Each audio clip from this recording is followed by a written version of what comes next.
Let us solve the problem Elder Price Robot from BGOpen 2021. The input to this problem is a list of numbers, and the question is, for each of the numbers in the list, say how far forward you have to look in the list to find something which is smaller than or equal. So for instance, for the first number, you have to look 3 steps ahead to find something smaller or equal. So the output here is 3. Here, when I want to find how far ahead do I have to look to find something smaller than or equal to 4, I don't find anything, so then I print infinity.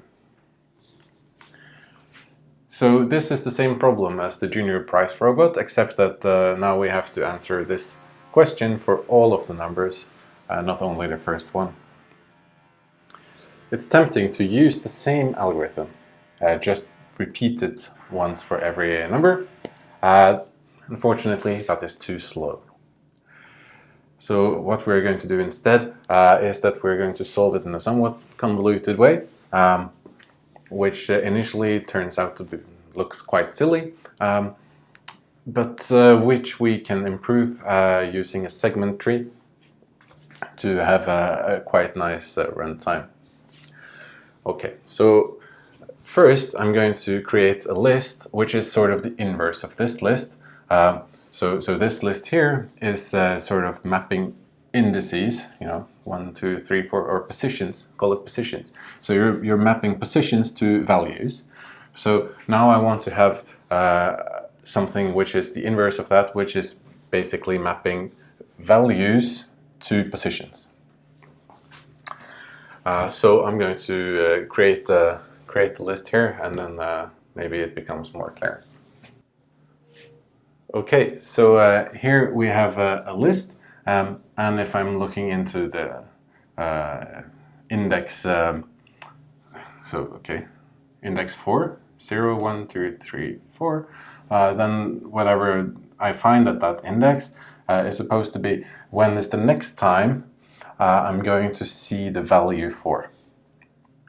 Okay, so here's the general strategy that we're going to do. We're going to go backwards through this list.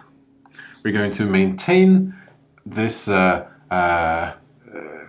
thing here, which is the next position that I'm going to find some value, and then we're going to solve the problem backwards. Just to have an interesting example, assume that we are here. Okay, so we have been moving backwards like this, and we came to this point. So what is the content of this at this point? Well, first, okay, so you see it is the opposite of this. It's the inverse. So here we had index was 5 and the value was 6. Here we have the index is 6 and the value is 5. For 7, we have 4. For 4, 3. Okay, so now this thing has the correct values. We already processed this, and this, which means that we also, are done with this part. And now we are here at the index 2 of the original list. We want to calculate what this thing is. So what do I do? Well, the value here, so the value is 6. So I'm going up to my structure up here, and then I look at the first 6, or at all the values up to 6, all the indices up to 6. And then I ask, what is the minimum? Okay, so what is the minimum here? Well, it's actually 3. And what does this 3 mean?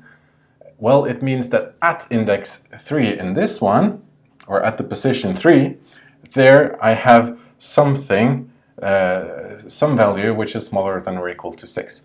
Well, it is smaller than or equal to 6 because it is in this range, or in this segment. So what is the minimum? Well, the minimum is 3.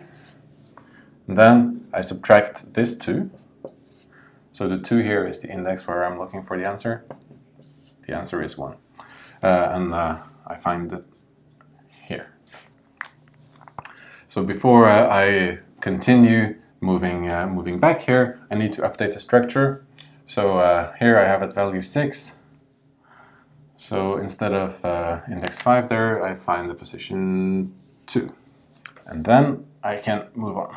Now I have the value 5, so I need to restrict the area I'm looking for to this. I still ask the same question, what is the minimum? The minimum is 3. Now I need to do 3 minus 1. So this 1 here I put in here, and then the answer is 2. And there I have the answer 2. Okay, so cool. So this works. This works. But why did we do it? I mean, what is the runtime of this? This is still silly. We're like, what is the minimum? How can I find what is the minimum? I need to check all of these numbers, right? To find what is the minimum. Well, it turns out that you can do something clever. There is a data structure called a segment tree, where asking questions like what is the minimum can be done in log n time. And so the other thing that we need to do with this structure is to update the value. So segment tree can also do that quite quickly. Okay, so what is a segment tree?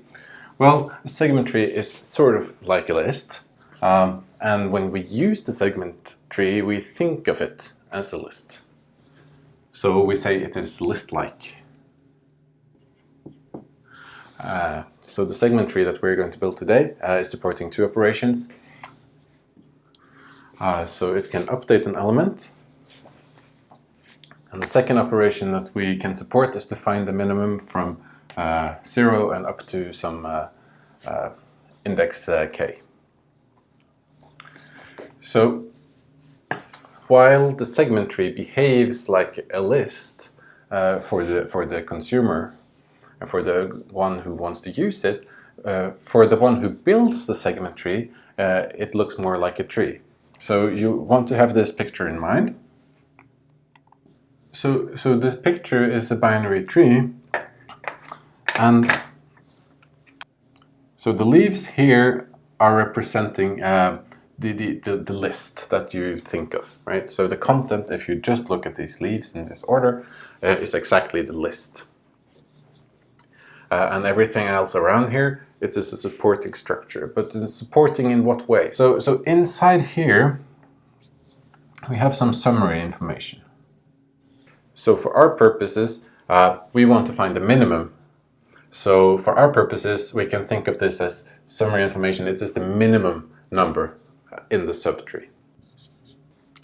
So if I update this element, I'm changing its value. Well, then I potentially need to change the value of the summary and so forth. So if I do an update, I have to change all of the values going up here. But since this is a binary tree, then the height of the tree is logarithmic in the length of the list. So let's say that we want to find the minimum from 0 to some k. Okay? So well, let's say that this is k. We want to find the minimum of these values.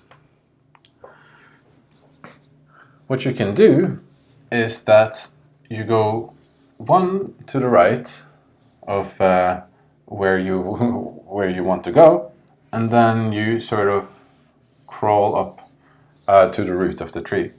And every time you find something that goes out to the left of this path, then you take that and bring it into the comparison.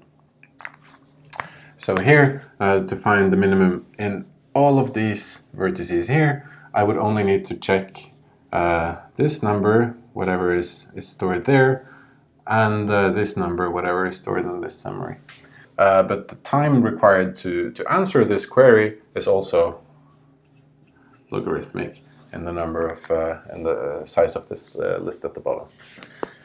So by having this segment tree as the list when you solve the Elder Price robot, then you can get a total running time of n log n, which is very nice.